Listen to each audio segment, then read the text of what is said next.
ఓం శ్రీ పూర్ణమదః పూర్ణమిదం పూర్ణాత్ పూర్ణముదచ్యతే పూర్ణస్య పూర్ణమాదాయ పూర్ణమేవావశిష్యతే. ఓం శాంతి శాంతి శాంతి.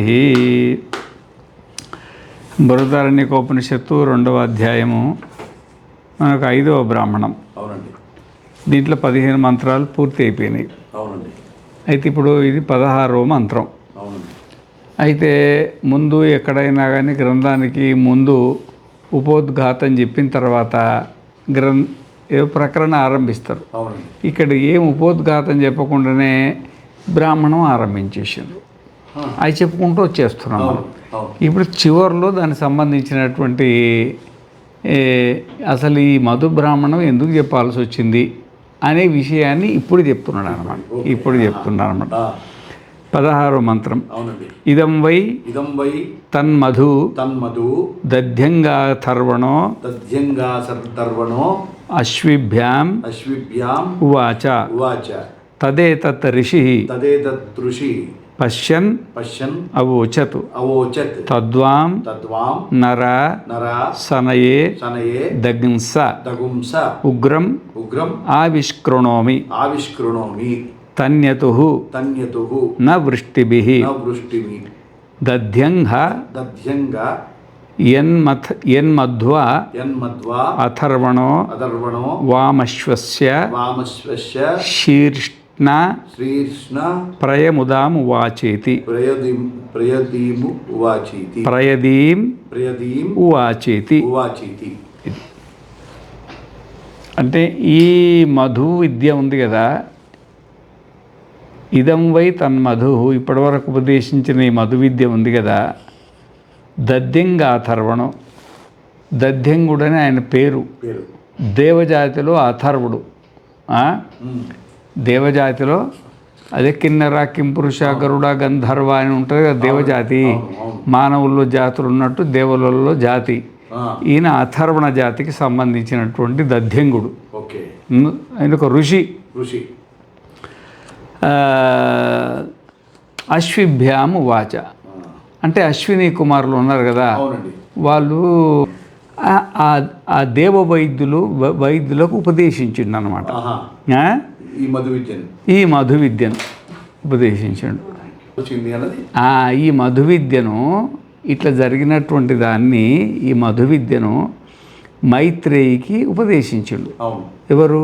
యాజ్ఞవల్క్యుడు. అసలు ఎందుకు చెప్పాల్సి వచ్చింది, ఈ మధు విద్య ఎందుకు చెప్పాల్సి వచ్చింది అనేది ఒక ప్రశ్న. అయితే ఇక్కడ ఏమైందంటే, మరి ఇదం బ్రహ్మ ఇదం క్షత్రం, ఇదం బ్రహ్మ ఇదం క్షత్రం, ఇమే లోక ఇమే దేవ ఇమాని భూతాని ఇదకుం సర్వం యదయమాత్మ అన్నాడు.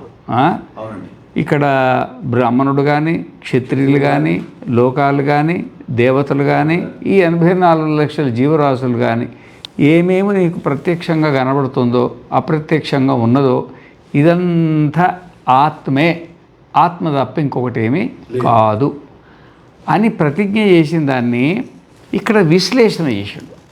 ఇదంతా ఎట్లా ఆత్మ అయింది, ఎట్లా ఆత్మ అక్కడ ప్రతిజ్ఞ చేసిండు. ఆ ప్రతిజ్ఞ చేసిన దానికి ఇప్పుడు అమ్మగారు కదా, ఆమెను సరిగ్గా అర్థం చెప్పాలి కదా. అర్థం చెప్పాలంటే మరి తను చెప్పింది సత్యమో కాదో జరిగిన సంఘటన చెప్తే సరిపోద్ది కదా.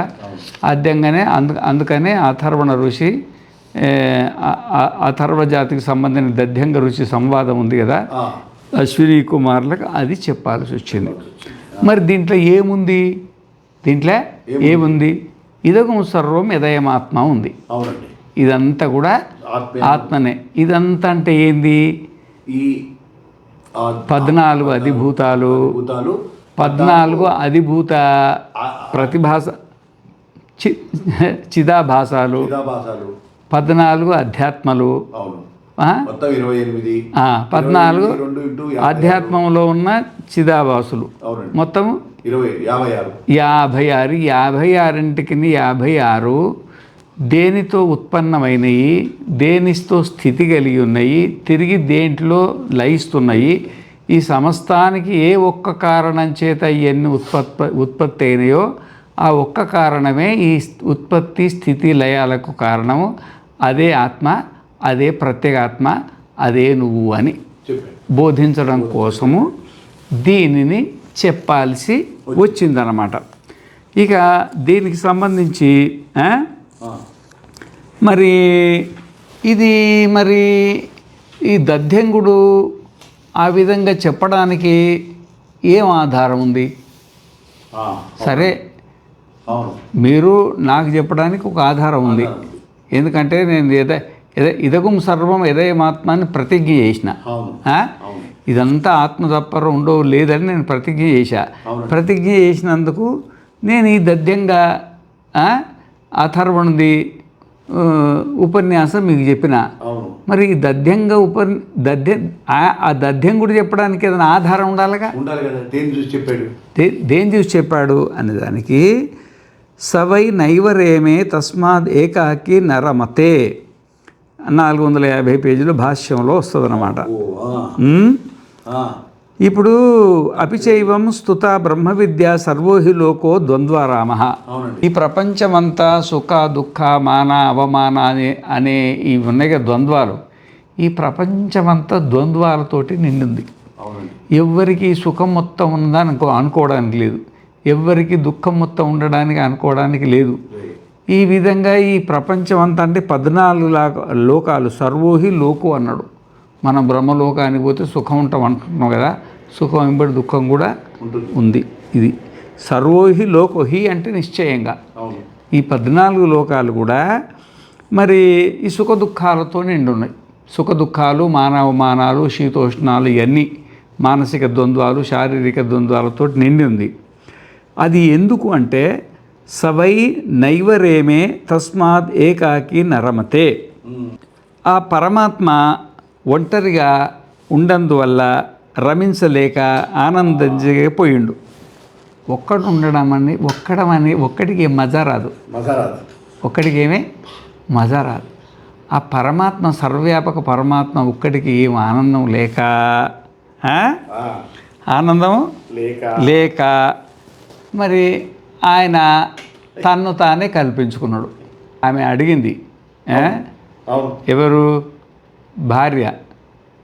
మైత్రేయీతి హోవాచ ఉద్యాస్యన్వాహమస్మాత్ స్థానాదస్తి అస్మి అంతత అనయా కాత్యాయన్యాంతం కరవాణీతి సాహోవాచ ఎన్ను భగో ఇయం పృథివీ సర్వ విత్తేన పూర్ణా స్యాత్ కథం తేనామృతా స్యామితి నేతి హోవాచ యదైవ ఉపకరణవతాం తథైవ తే జీవితగుం స్యాత్ అమృతత్వస్యతు నాశాస్తి. అమృతత్వస్యతు నాశాస్తి సాహోవాచ. ఏమి ఏనామృతానస్యాం కిమహం తేన కుర్యాం యదేవ భగవాన్ వేద తదేవ మే బ్రూహీతి. మైత్రేయి బ్రాహ్మణ మొదటి మంత్రం. ఆ సంబంధం ఇక్కడ ఉందన్నమాట. ఏమి అప్పుడు ఆయన అన్నాడు అన్నమాట, ఏమి ప్రియం భాషస ఏక్యాస్వ, ప్రియం భాషస ఏక్యాస్వ 451 పేజీ మొదటిది. ప్రియం భాషస ఏక్యాస్వ. నువ్వు చెప్పింది కరెక్టే, నువ్వు చెప్పింది ఏనామృత నస్యాం కిమహం తేన కుర్యాం. ఇంత పెద్ద పృథ్వీ చక్రమంతా మండలమంతా నాకు ఇచ్చినా నాకు దీనివల్ల మరి అమృత అంటే మోక్షం కలగనప్పుడు, ఆత్మజ్ఞానం కలగనప్పుడు, స్వరూపస్థితి లేనప్పుడు, నేను ఎవరో నేను తెలుసుకోలేనప్పుడు అది ఉండేందుకు లేకెందుకు నాకు? యదేవ భగవాన్ వేద తదేవ మే బ్రూహీతి. నీకు ఏం తెలిసిందో ఆ బ్రహ్మ విద్య నాకు మొత్తం చెప్పి సరే నేను వదిలిపెట్టేస్తాను అన్నమాట. అంతే ప్రియం భాషస. నువ్వు చెప్పింది సత్యం, నువ్వు చెప్పింది సత్యం. ఈ ప్రపంచమంతా నీ ఒళ్ళో పడేసినా దానివల్ల నీకు ఆత్మజ్ఞానం కలగదని నువ్వు గ్రహించిన చూడు, అది సత్యం. నిజంగా నాకు ఆనందం కలిగించే మాట చెప్పినావు. ప్రియం భాషస, ఆనందం కలిగించే మాటలు చెప్పిన. నిజంగా ధర్మపత్ని అంటే ఇట్లా ఉండాలా, ధర్మపత్ని అంటే ఇలాగ ఉండాలా అని లోకానికి ఆదర్శమూర్తివైనవు నువ్వు. నాకు చాలా సంతోషము. ఏక్యాస్వ రా నా దగ్గరికి. ఏక్యాస్వ వ్యాఖ్యాస్యామితే వ్యాచక్షాణస్యతు మే నిదిధ్యాసస్వేతి. ఏమి ఇక నీకు మొత్తం ఆత్మజ్ఞానం మొత్తం ఒలకబోసేస్తారా నీకెందుకు? ఇక వ్యాఖ్యాస్యామి తే వ్యాచక్షాణస్సు మే నిదిధ్యాసస్వేతి. నేను చెప్పిన దాన్ని ఇక ఒంటరిగా కూర్చొని నిదిధ్యాసనం చేసుకో అని చెప్పిందనమాట. ఇక అక్కడ మనకు మొదలయ్యి ఇదగుం సర్వం, ఇదంతా ఆత్మనే అని ప్రతిజ్ఞ చేసి, మరి ఇదంతా ఎట్లా ఆత్మ అయిందని వివరించడానికి ఇదం పృథివీ అని మొదలుపెట్టింది. ఇదం పృథివీ సర్వేషాం భూతానామధు అస్యై పృథివ్యై సర్వాణి భూతాని మధు యశ్చాయమస్మిన్ పృథివ్యాం తేజోమయో అమృతమయ పురుషో యశ్చాయమధ్యాత్మకం శారీరస్తేజోమయో అమృతమయ పురుషో అయమేవ సహ యోయమాత్మ ఇదమృతం ఇదం బ్రహ్మ ఇదగుం సర్వం. ఇక్కడ మొదలుపెట్టేసి సవా అయమాత్మ సర్వేషాం భూతానామధిపతి సర్వేషాం భూతానాం రాజా తద్యత రతనాభౌ రతనాభౌ చ రతనేమౌ చ అరా సర్వా సమర్పితా ఏవమేవాస్మిన్నాత్మనే సర్వే లోకా సర్వే దేవా సర్వాణి భూతాని సర్వే ఏత ఆత్మనః సమర్పితా. ఇంతవరకు అది 1వ మంత్రం, ఇదొక 15వ మంత్రం. ఇంతవరకు ఇత్యాదిన అని మనకు చక్కగా ఉపదేశించిండు అన్నమాట. ఇదంతా ఆయనకు మొత్తం ఈ మధు విద్య ఉంది కదా, ఈ మధు విద్య అంతా ఉపదేశించింది అన్నమాట. మరి ఈ ఇదంతా ఉపదేశిస్తూ పోయిండు. మరి దీంట్లో జరిగింది ఏంటంటే, అసలు ఈ అశ్విని కుమారులకు ఈ దద్యంగుడు ఎందుకు ఉపదేశం చేయాల్సి వచ్చింది అని ఒక ప్రశ్న. అవునండి. ఎందుకంటే ఇద్దరు దేవతలే, కానీ వారు అశ్విని కుమారులు దేవతలే, ఈయన దద్యంగుడు కూడా దేవతలే. అయితే అశ్విని కుమారులకు తెలిసింది ఈయన దగ్గర మధు విద్య ఉంది, అంటే అసలు రహస్యం ఉందని. మధు విద్య అంటే ఏంటంటే అసలు ఈ బృహదారణ్యకోపనిషత్తుకు అసలు రహస్యం అది. ఇది అర్థమైతే వీడికి బ్రహ్మనిష్ట పక్కగా గుర్తుంటుంది, తెలిసిపోతుంది. ఈయన దగ్గర ఉన్నదని తెలిసి ఆయన దగ్గరికి వెళ్ళిండు వీడు అశ్విని కుమార్. అయితే ఈ మధు విద్య అనేది ఇంద్రుని రక్షణలో ఉంది. అవునండి.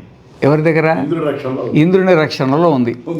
ఇంద్రుడు చెప్పిండు, నీ దగ్గర మధు విద్య నేను దాచిపెడుతున్నాను, నీ దగ్గర ఉంచుకో, ఎవడికి చెప్పబోక, ఎవడికైనా చెప్పితివా ఆ క్షణమే నీ తలకాయని నరికేస్తా అని చెప్పిండు. తల నరికేస్తా అంటే నువ్వు చచ్చిపోతావని. ఇక ప్రతిజ్ఞ కదా, ప్రతిజ్ఞ. ఆయన ఉన్న విషయం చెప్పిండయ్యా, నా దగ్గర ఏం మధు విద్య ఉంది, మరి నేను దాచిపెట్టుకున్నా, నా దగ్గర ఉంది, అది నా దగ్గర రహస్యంగా ఉంది, ఇంద్రుడి రక్షణలో ఉంది, ఎవరికి చెప్పొద్దు అని చెప్పాడు. నీతో చెప్పితే నా శిరస్సు ఖండిస్తారు, అప్పుడు నేను ఏం చేయాలా అంటారు. బాగా వీళ్ళిద్దరు ఆలోచించుకొని, మీరేం టెన్షన్ పడబోకండి, దేవ వైద్యులం కదా, నీ శరీరానికి సరిపడా, అంటే ఇది పాజిటివ్ పాజిటివ్ ఏమో ఉంటాయి కదా అన్నీ, నీ శరీరానికి సరిపడా శరీరాన్ని ఒక మొండాన్ని తీసుకొచ్చి తగిలిస్తాం. అదేంటంటే గుర్రపు తలకాయ, తెల్లటి గుర్రాన్ని చూసి గుర్రపు తలకాయ, దాంట్లో ఉన్నటువంటి ఈ శరీరాన్ని సపోర్ట్ చేయాలి కదా. ఇప్పుడు కిడ్నీ అతుకు పెడితే సపోర్ట్ చేయదు, నెలకు 10,000 రూపాయల మందులు మింగాలి దానికి. వేరే వాళ్ళ కిడ్నీ వేస్తే అది సపోర్ట్ చేయదు. ఆ విధంగా ఏదో తలకాయని తీసుకొచ్చి పెడితే ఈ శరీరం సపోర్ట్ చేయొద్దు. ఆ సపోర్ట్ ఏం చేస్తుందో వాళ్ళకి తెలుసు, దేవవైద్యులు కాబట్టి తెలుసు. కాబట్టి ఆ గుర్రం తలకాయని తెచ్చి మీకు అతికిస్తాము, ఆ గుర్రం తలకాయతోటి బోధించండి మాకు. ఆ ఇంద్రుడు వచ్చి దాన్ని నరికి పడేసిండు అనుకో, మళ్ళా అసలు తలకాయ తెచ్చి మళ్ళీ పెట్టేస్తాం. అంటే దీనికి తాత్పర్యం ఏంటంటే వీడు 2 సార్లు చావాలా, 2 సార్లు పుట్టాలి. సావు లేకుండా చేస్తాం. హత్య, 2 సార్లు హత్య. అక్కడ ఏనుగుకు అక్కడ గుర్రానికి 2 సార్లు హత్య, ఇక్కడ ఈ ఋషికి కూడా 2 సార్లు హత్య. మరి ఒకసారి ఇంత ఆపరేషన్ చేస్తేనే అని దానికి ఎంతో ఇబ్బంది పడతాం. తలకాయనే మొత్తం పీకి దాన్ని ఆపరేషన్ చేసి మళ్ళీ దానికి గుర్రం తలకాయ పెట్టి అని మంత్రం వేయగానే అతకతగా దాని టైం పడుద్దిగా. ఏమో ఆ దేవుళ్ళ దగ్గర మంత్రాలు ఏమో తెలియదు అతుక్కోవడానికి. ఆ తర్వాత ఇక మళ్ళీ నీ తలకాయని విడిచిపెడతా ఉన్నాడు. ఈయన దీర్ఘంగా ఆలోచించి, సరే మరి ఈయన ముందే అన్నాడు, ఒకవేళ నాకేదైనా రక్షణ ఉంటే చెప్తా అన్నాడు. నాకేదైనా రక్షణ ఉంటే చెప్తా, ఎందుకంటే వీళ్ళు పారిపోతారని ఉద్దేశం మీద అన్నాడు. ఇంద్రుని రక్షణలో ఉంది కదా, మరి ఆ ఇంద్రుడు నాకు ఏదైనా రక్షణ ఉంటే చెప్తా అంటే ఈ రక్షణ చెప్పినవాడు.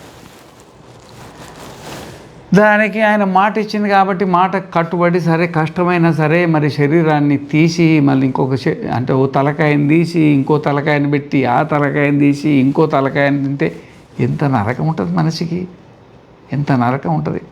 ఓ చేతిని నరికి మళ్ళీ దానికి ఒక చెట్టును తగిలించి మళ్ళీ ఆ చెట్టును తీసేసి మళ్ళీ చేతిని తీసుకొని తగలేసి అసలు అతుక్కోవడానికి ఇదంతా ఒక పెద్ద నరకమే కదా ఇది, ఒక పెద్ద నరకమే. అయినా మాట ఇచ్చిన కాబట్టి నేను ఈ నరకాన్ని అనుభవించి అయినా సరే సత్యం అంటే ఇట్లా ఉంటుంది.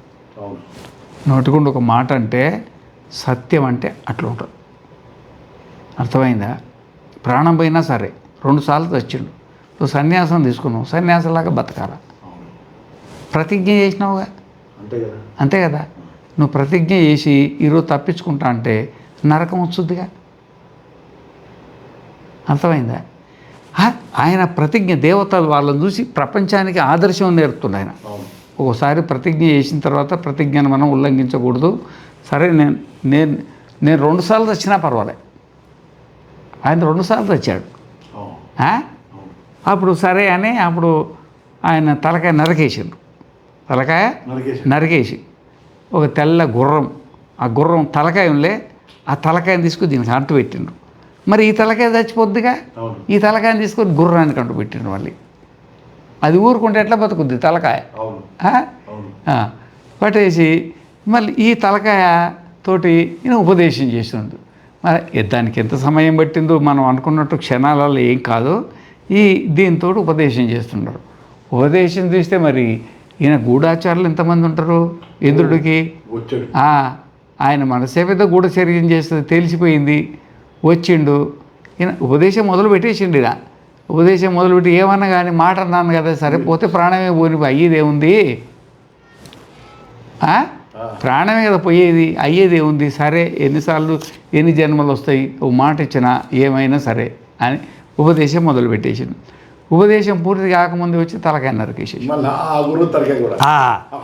ఆ గుర్రం తలకాయ నరికేసిండు. ఆ గుర్రం తలకాయ నరకంగానే ఎంబడే పోయి ఆ గుర్రానికి ఉన్న ఆ తలకాయ నరికి మళ్ళీ గుర్రం తలకాయ ఆపరేషన్ చేసి అసలు తలకాయ తీసి దీనికి పెట్టేసిండు. ఇక అర్థమైందా? ఆయన రూపం ఆయనకు వచ్చిన తర్వాత మళ్ళీ మిగతా ఉపదేశం కూడా చేసేసిండు. మధు విద్య ఎంత హింసకు ఓర్చి చెప్పిండో దీన్ని బట్టి మనం ఆలోచన చేసుకోవాలి. ఎంత హింసకు ఓర్చి, మామూలు కాదనమాట. అంత బలమైంది కాబట్టి మైత్రేయికి ఉపదేశింది. అంత బలమైందని ఎంత హింస, ఎంత 2 సార్లు మనిషి చనిపోవాలి, అది కూడా తల ఎగిరిపోయి తల తెచ్చిపెట్టడం అంటే ఏది అంటే మంత్రంతో ఏది కాదు కదా. వాళ్ళు దేవవైద్యులు, దానికి ప్రక్రియ ఉంటుంది. ఎంతైనా హింస అయితే ఉంటుందిగా. ఇదం వై తన్మధు దధ్యంగాథర్వణో అశ్విభ్యామువాచ తదేతత్ ఋషిః పశ్యన్నవోచత్ అథర్వణాయ అశ్వినౌ దధీచే అశ్వగుంశిరః ప్రత్యైరయతం సవాం మధు ప్రవోచత్ ఋతాయ అంత్ర్యాష్ట్రం యధ్యస్రావపి కక్షం వామితి ఋతం వదిష్యామి ఉందా? ఇక్కడ ఋతం అన్నమాట. ఋతం అంటే ప్రతిజ్ఞ చేసినందుకు ఆ ప్రతిజ్ఞ కోసము ఏదేమన్నా కానీ ఎంత పెద్ద హింసనైనా సరే భరిస్తానని దాన్ని ఉపదేశం చేసిండు అన్నమాట. 18వ మంత్రం 456. ఇదం వై తన్మధు దధ్యంగాథర్వణో అశ్విభ్యామువాచ తదేతత్ ఋషిః పశ్యన్నవోచత్ పురశ్చక్రే ద్విపదః పురశ్చక్రే చతుష్పదః పురస్సపక్షీ భూత్వా పురఃపురుష ఆవిశదితి సవ అయం పురుషః సర్వేషు పురుషయో నైనేన కించన కించన అనావృతం అనావృతం నయనేన నయనేన కించన కించన సంవృతం. అయితే ఈ విధంగా మరి ఈ మధుబ్రాహ్మణానికి ఇంకొక ఆధారం చెప్తున్నాడు అన్నమాట. మరి ఆత్మ అంటే మనము ఆత్మ సర్వవ్యాపకమైనటువంటి ఆత్మ ఒంటరిగా ఉండలేక ఈ 56 తత్వాల కింద మారిపోయింది. ఇది ఒక ఉపలక్షణం కింద అది 56 తత్వాల కింద మారిపోయింది. 56 అంటే అది ఉపలక్షణమే కానీ ఇక కోటానుకోట్ల దాని కింద మారిపోయింది.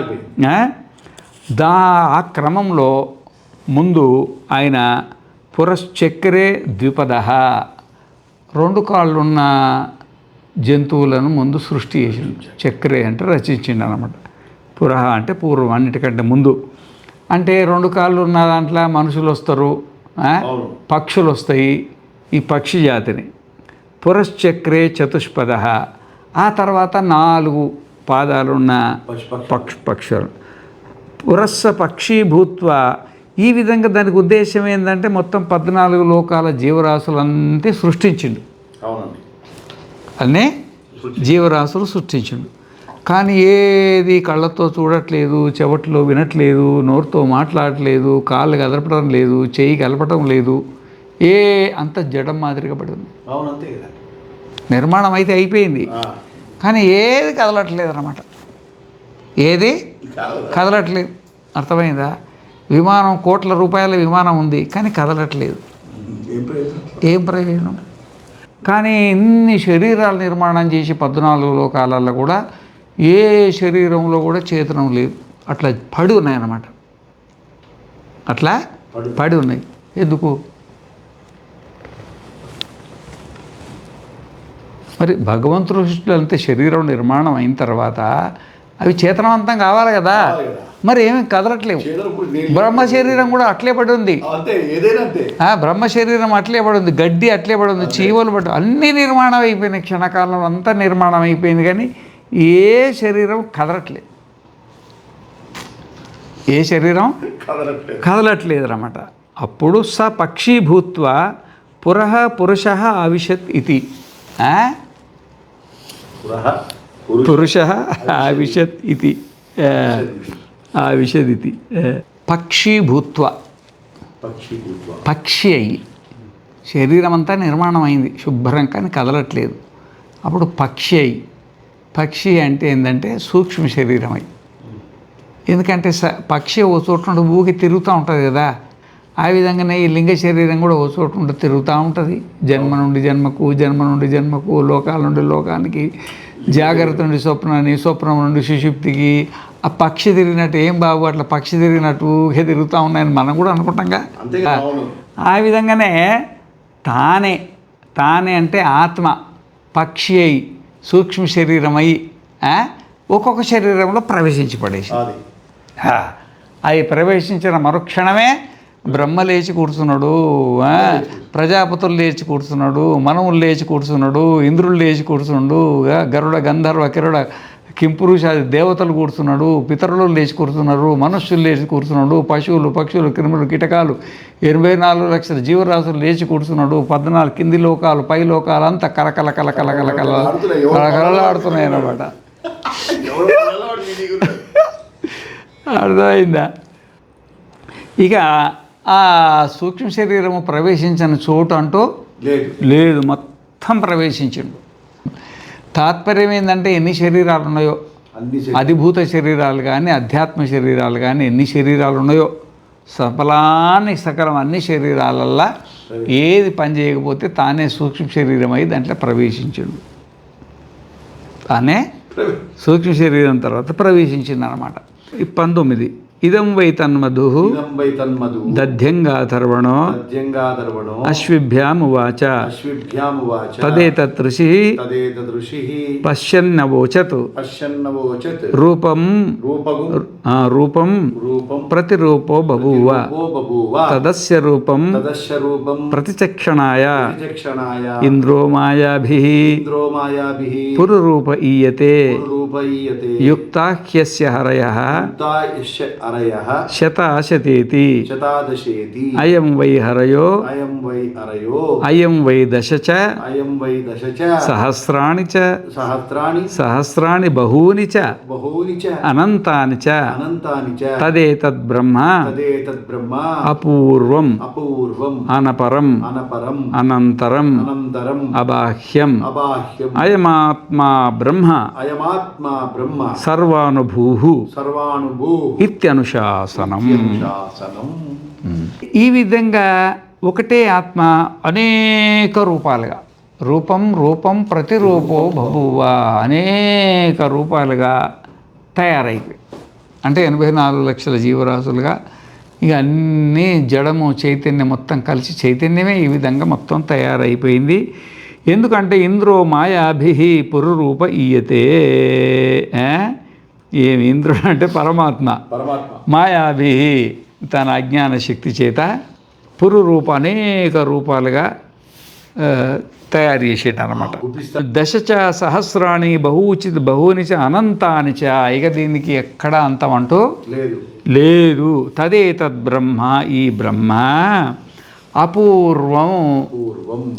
ఇక అపూర్వం అని ఎందుకు చెప్పిండంటే ఒక కుండ ఉందనుకో ఆ కుండ అపూర్వం కాదు. ఎందుకంటే కుండకు మట్టి కావాలి కదా, దానికి పూర్వం ఉంది. మరి కుండకు మట్టి లేనిది ఎట్లా తయారవుతుంది? అది పూర్వం. అది ఆ విధంగానే ఈ సృష్టి అంతా పూర్వం. దీనికి ఇప్పుడు రొట్టె కావాలంటే దానికి పూర్వం ఉండాలా. ఏంది? పిండి. అన్నం కావాలంటే దానికి పూర్వం ఒకటి ఉండాలా. ఏంటిది? బియ్యం. కూర. అది మరి కూర కావాలంటే దానికి పూర్వం కొన్ని ఉండాలా. ఏంటివి? కూరగాయలు అవి ఇవి. ఏమి మనిషి తయారు కావాలంటే దీనికి పూర్వం ఎవరు ఉండాలా. ఎవరు? తల్లి తండ్రి ఉండాలా ఉండదా? కానీ మనం అపూర్వం అంటే ఏ కార్యంతో కూడా మనకి ఏ కారణంతో కార్యం కాలేదు. కార్యకారణ భావ సంబంధం మనకు కుదరదు. అపూర్వం. అర్థమైందా? ఏమి అనపర. ఇంతకుముందు కారణం లేనిది, ఇప్పుడు కార్యం కాంది. కార్యరహితం అన్నమాట. అర్థమైందా? కార్యరహితం. తదేతద్ బ్రహ్మ అపూర్వం అనపరం అనంతరం. ఏమి? ఇప్పుడు తన లోపల ఎట్లాంటి ద్రవ్యం లేదు. మన లోపల ఎట్లాంటి ఇప్పుడు కూరలో ద్రవ్యం ఉంది, అన్నంలో ద్రవ్యం ఉంది, రొట్టెలో ద్రవ్యం. రొట్టెలో ద్రవ్యం ఏంటంటే పిండి.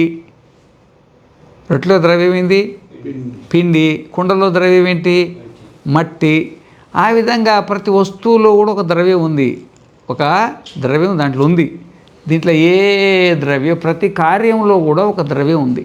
ఇప్పుడు ఇంత పెద్ద భవనం ఉంది, ఇంత పెద్ద పేరు భవనమే కానీ దీంట్లో ఇటుకలు ఉన్నాయి, స్టీల్ ఉంది, సిమెంట్ ఉంది, 1,00,000 ఉన్నాయి. 1,00,000 ద్రవ్యాలతోటి ఇది తయారైంది. ఇప్పుడు శరీరం ఉన్నాయి, 2 కాళ్ళు, 2 చేతులు, తలకాయ, కళ్ళు, ఎన్ని ఉన్నాయి దీని లోపల. కానీ మన లోపల అట్లాంటిది ఏ ద్రవ్యం లేదు. ఏ ద్రవ్యం లేదు. అనంతరం. తర్వాత అబాహ్యం. మరి మనకు బాహ్యం కూడా ఏది లేదు. అంటే మన సర్వవ్యాపకం కదా. మనకు బాహ్యం అంటే ఇంకొకటి ఏమీ లేదు. రెండు లేదన్నమాట. ఇది అయమాత్మ బ్రహ్మ. అయమాత్మ బ్రహ్మ సర్వానుభూ. అన్నిటినీ అనుభవించేది మనమే. ఇదే సకల వేదాంతాల సారాంశం అన్నమాట. సర్వానుభూ. ఈ విధంగా అయమాత్మ బ్రహ్మ సర్వానుభూ. ఒక వీటిలో రహస్యం ఏంటంటే అయమాత్మ అంటే మనం ప్రత్యేగాత్మ. అంతే. మనం ప్రత్యేగాత్మ. ప్రత్యేక అంటే అపరోక్ష. మనం పరోక్షం కాదు. అపరోక్ష బ్రహ్మ. మనం పరోక్షం కాదు. పరోక్షం అంటే మనల్ని మనం అవగాహన తప్ప దర్శనం ఉండదు కదా, అంతే అవగాహన. అవగాహన కదా. దర్శనం ఏంటి? అయితే ఈ ప్రత్యేగాత్మనే బ్రహ్మ, బ్రహ్మ. ఈ బ్రహ్మనే సర్వానుభూ, మనమే సర్వానుభూ. సర్వానుభూ అంటే ఏంది? సర్వంలో ఉండి అనుభవించేది మనమే. ఇక్కడ సర్వం అంటే ఏంది? 14 లోకాలు, 14 లోకాల అధిపతులు, 14 లోకాల ప్రజలు, 14 లోకాల ప్రాణులు, ఎన్నో అన్నిట్లలో ఉండి అనుభవించేది మనం ఒక్కళ్ళమే. మనకు భిన్నంగా ఇంకో ఆత్మ అంటూ లేదు, మనకు భిన్నంగా అనుభవించేవాడు అంటూ ఇంకొకడు లేడు. అన్నిట్లోనూ అనుభవిస్తున్నది నేనే. ఇది ఇక్కడ మనం ఏంటంటే వ్యక్తి నుండి సమిష్టికి ఎదగాల, మానసికంగా ఎదగాల. ఎందుకంటే మనసులో ఉన్న మాయ వల్ల మనం ఎదగలేకపోతున్నాం కదా. ఆ మాయను తొలగించుకొని మనం బయటికి ఎదగాల. అయమాత్మ బ్రహ్మ ఎంత స్పష్టంగా చెప్పిండంటే, బ్రహ్మ వేరు అంటే పరమాత్మ వేరు, మనం వేరు అనే ఈ బుద్ధి అనేది ఆగమశాస్త్రంలో నడుస్తుంది. ఇది ఆగమశాస్త్రం, ఇది ఆగమశాస్త్రం పైది. ఇది ఆగమశాస్త్రం దాని పైది. ఇది దాంట్లో అజ్ఞానవశాత్తు జరిగే వ్యవహారం ఉంటుంది దాంట్లో. ఇక్కడ అది లేదు. అయమాత్మ బ్రహ్మ, బ్రహ్మ మనము తప్ప ఇంకొకరు కాదు. మనం వేరు, బ్రహ్మ వేరు, మనం వేరు, పరమాత్మ వేరు, మనం వేరు, సృష్టికర్త వేరు, మనం వేరు, స్థితికర్త వేరు, మనం వేరు, లయకర్త వేరు, మనం వేరు, ఈ దేవతలు వేరు అనేది భ్రమ అనేది ఉండనే ఉండొద్దు. ఎందుకంటే సర్వానుభూ, సర్వానుభూ అంటే సర్వాన్ని, అంటే 14 లోకాల ఎంత అనుభవం ఉందో, జాగ్రత్త అనుభవము, స్వప్న అనుభవము, సుషుప్తి అనుభవము, 84 లక్షల జీవరాశుల్లో 14 లోకాలలో ఏమేం అనుభవం ఉందో సర్వం అంటేగా ఒకటి వదిలిపెట్టే సమస్య లేదు. సర్వస్వానికి అనుభవం. ఇది అనుశాసనం, ఇది ఉపదేశం. ఇది అనుశాసనం అంటే నేను చెప్పడం కాదు, పరంపర నుండి వస్తుంది. ఇది పరంపర నుండి. శాసనం అంటే నేను ఉపదేశిస్తున్నానని, అనుశాసనం అంటే మరి ఓ మైత్రేయి ఇది నేను చెప్పట్లేదు, మొట్టమొదటి అందరూ చెప్పుకుంటూ వస్తున్నారు. ఇది ఉపదేశ వర్గీయతుడు మైత్రేయిగా చెప్పేది ఇదంతా. ఉపదేశమే కదా మరి, ఉపదేశమే కదా. ఈ ఉపదేశం అనేది ఆడ అనుశాసనం. అనుశాసన పదానికి ఉపదేశానికి వేరు. ఉపదేశం అంటే సరే ఉపదేశమే. ఉపదేశం ఎక్కడి నుండి వచ్చింది నీకు? అక్కడ నుండి వచ్చింది అనమాట. అనుశాసనం నుండి వస్తుంది అనమాట. అనుశాసనపూర్వకమైన ఉపదేశం ఇది, శాస్త్రోపదేశం అన్నమాట. అంటే దీనికి తాత్పర్యం అంటే మనమే ఒకటే ఆత్మ, ఒకటే ఆత్మ. ఆత్మే ప్రత్యేగాత్మ రూపంలో ఉన్నది. ఆ ప్రత్యేగాత్మే ప్రత్యేగాత్మమే మనము అని అవగాహన చేసుకొని ఈ ఏకాత్మనే సర్వాత్మక అవగాహన. ఏకాత్మ అనేది ఒక భ్రమ. ఏకాత్మ అనేది భ్రమ కాదు, అది భ్రమ కాదు. ఏకాత్మనే అనుకునేది భ్రమ. తానే సర్వాత్మ, మనమే సర్వాత్మ. సర్వానికి ఆత్మ అంటే ఇప్పుడు ఈ శరీరానికి, అంటే ఈ స్థూల శరీరానికి, ఈ సూక్ష్మ శరీరానికి, ఈ కారణ శరీరానికి మనం ఆత్మ. మనం లేకపోతే స్థూల శరీరం లేదు, సూక్ష్మ శరీరం లేదు, కారణ శరీరం ఏది లేదు, సర్వానికి ఆత్మ కదా. ఆ విధంగానే ఈ బ్రహ్మాండానికి కూడా మనం ఆత్మే. ఎందుకంటే ఆత్మలో రెండు లేవు, ఒకటే ఆత్మ. ఆ ఆత్మనే నేను అని ఈ స్థూల సూక్ష్మ కారణ శరీరాన్ని సాక్షిత్వం చేసుకొని వీటికి సాక్షి అయ్యి సర్వానికి సాక్షి కావాలి. సర్వానికి సాక్షి కావాలి. ఈ స్థూల సూక్ష్మ శరీరానికి నువ్వు సాక్షి అయినావనుకో, సర్వానికి కూడా సాక్షి కావడం పెద్ద విషయం ఏం కదా. ముందు ఇక్కడ నుండి బయటపడు. అర్థమైందా? అర్థమైంది కదా. ఈ విధంగా మనకు ఒకటే ఆత్మ సర్వాత్మ అయ్యి అందుకే పరాంచిఖాని వ్యతృణత్ స్వయంభూ తస్మాత్ పరాంగ్ పశ్యతి నాంతరాత్మన్. 2వ అధ్యాయం 1వ బ్రాహ్మణ 1వ మంత్రంలోనే పరాంచికాని వ్యతృణత్ స్వయంభూ అన్నాడు. ఇదే చక్కగా కాటకంలో కూడా ఉంది, తస్మాత్ పరాంగ్ పశ్యతి నాంతరాత్మన్. అంటే ఈ శరీర ఇంద్రియ నిర్మాణం ఎట్లుందంటే, మనం పొద్దున్నే లేవంగానే మనమెవరో మన మీదకి ధ్యాస పోదు. ఇంకేం ఉండదు. మనం పొద్దుటే అంటే బుద్ధి మేలుకున్నది అనుకోండి, బుద్ధి అంటే లయమై బయటికి వచ్చింది అనుకోండి, బయటికి రాగానే నేనెవరు అని మనకు అనిపించదు. ఇదేంటిది, ఈ తల్లి, ఈ తండ్రి, అంత బయటి ప్రపంచమే కనబడుతుంది. అంటే ఇక్కడ ఏంటంటే పరాంచి కాని అంటే ఇంద్రియాణి, ఇంద్రియాన్ని. పరాంచి అంటే పరాన్ముఖాన్ని కృత్వ, పరాన్ముఖాన్ని కృత్వ వ్యతృణత్ సృష్టవాన్, సృష్టవాన్ స్వయంభూ, స్వయమేవ భవతి స్వయంభూర్ బ్రహ్మదేవ పరమాత్మ. ఇది ఇక్కడ నీకు దీనికి భాష్యం ఎక్కడ, కఠోపనిషత్తులో ఈ భాష్యం అని చెప్తున్నా. కఠోపనిషత్తులో ముక్కకు ముక్క భాష్యం ఇట్లా ఉంది, అర్థమైందా? ఈ విధంగా ఇంద్రియాలు బహిర్ముఖాలుగా లేకపోతే ప్రపంచాన్ని చూసి సుఖదుఖాలు అనుభవించలేము. కాబట్టి అవి బయట ముఖంగా పెట్టాల్సిందే, బయట ముఖంగా పెట్టాల్సిందే. అసలు మొట్టమొదటి ఏం జరిగిందంటే, మరి ఈ సనకత, సనంద, సనత్ కుమార్, సనత్సుజాత 4 బ్రహ్మ మానసుడు మొదటి సంతానం అంటది. మొదటి పెద్ద కొడుకు అంటారు కదా, ఈ 4 ఒకటేసారి పుట్టిండు. పుట్టిన తర్వాత వాళ్ళకేమో ఈ మనస్సు ఉంది కదా, అంతర్ముఖము బహిర్ముఖం 2 ముఖాలు ఉండింది. సరే, బహిర్ముఖం చూసిండ్రు. బహిర్ముఖం చూస్తే ప్రపంచం అంతా నానా రకాలుగా కనబడుతుంది. అంతర్ముఖంగా చూసిండ్రు, సర్వం కల్విదం బ్రహ్మన్, అంత తన స్వరూపమే కనబడుతుంది. ఆత్మసాక్షాత్కారం. దీంట్లో ఉన్న ఆనందమేమో సముద్రం అంత ఉన్నది, ప్రపంచంలో ఉన్న ఆనందమేమో సముద్రంలో ఒక బిందువు అంత ఉన్నది, బిందువు అంత ఉంది. మళ్ళీ దాంట్లో అన్ని సమస్యలు, అన్నీ. ప్రపంచంలో సుఖం అనేది కష్టపడితే కానీ రాదు. అక్కడ ఉన్నటువంటి సుఖం కష్టంతో కూడిన సుఖం. ప్రపంచంలో ఓ ఇల్లు కట్టాలన్నా కష్టపడాలా, ఓ పిల్లలు కనాలన్నా కష్టపడాలా. ప్రపంచంలో ఏ సుఖం ఉందో అంత, ఒక రొట్టెలు చేయాలన్నా కష్టపడాలా, అన్నం తినాలన్నా కష్టం. కొంతమందికి అన్నం తినాలంటే కూడా కష్టం. ఎవరైనా తెచ్చి నోట్లు పెడితే బాగుండు అనుకుంటారు. అర్థమైందా? ఈ కష్టం లేకుండా ప్రపంచంలో ఏది లేదన్నమాట. ప్రపంచ సుఖాలని కష్టంతో కూడుకున్నాయి.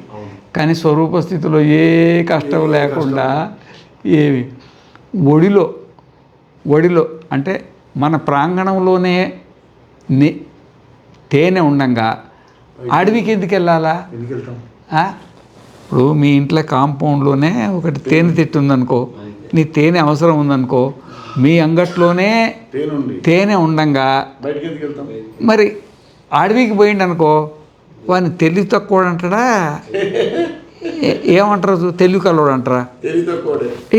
మరి ఆ సనక సనందాలకు తనకు స్వరూప స్థితి కలిగింది, స్వరూప స్థితి కలిగి ఇక్కడే ఆనందం ఉంది. ఈ ఆనందాన్ని వదిలిపెట్టి ప్రపంచంలో ఎత్తుక్కోవడం ఎందుకు, అరణ్యానికి ఎందుకు వెళ్ళడము అని తెలివి కల్లోడు అనుకుంటాడు అనమాట. అందుకనే సనక సనందనాథులను ఏం చేసిండంటే ఆయన, ఇక వాళ్ళు నేను పెళ్ళి చేసుకోమన్నారు. ఓయమ్మ ఈ పెళ్ళి ఇక సంసారమే వద్దు మాకిగా, అసలు వద్దురా బాబు, అతను కళ్ళు మూసుకొని కూర్చుండు. తండ్రి చూసిండు, ఏంట్రా వీళ్ళు బయటికి వెళ్తారేమనుకుంటూ బయటికి వెళ్ళట్లేదు, కళ్ళు మూసుకొని కూర్చుంది, ఏం పొరపాటు జరిగింది అంటే, అప్పుడు మనస్సు బహిర్ముఖంగా అంతర్ముఖంగా 2 ముఖాలుగా ఉంది కదా, ఇదే ప్రమాదం అయింది అనుకొని అప్పుడు మనస్సును బహిర్ముఖం మాత్రమే పెట్టి స్క్రూ టైట్ చేసేసాడు. స్క్రూ టైట్ చేసి 14 మంది మనవులను కన్నట్టుగా ఆ మను సంతానమే మానవుడు. ఈ విధంగా ఒక కథ ఉంది పరిపాటి, ఇదొక కథ ఉందన్నమాట. ఈ విధంగా సహజంగా ప్రపంచంలో ప్రవృత్తి కలుగుతుంటుంది. మనం బ్రహ్మజ్ఞానం ద్వారా తెలుసుకొని, ఆత్మజ్ఞానం ద్వారా తెలుసుకొని మన స్వరూపాన్ని మనం గమనించుకోవాలి. సాధారణంగా అందరి కథ ఇది, సాధారణంగా అందరి కథ. గురువు ఉన్న వాడి కథ కాదు, ఆచార్యుడు ఉన్న కథ కాదు, పుణ్యాత్ముడి కథ కాదు, జిజ్ఞాసు కథ కాదు, కేవలం అజ్ఞాని కథ. కానీ మనం అట్లా ఉండకూడదు మైత్రి.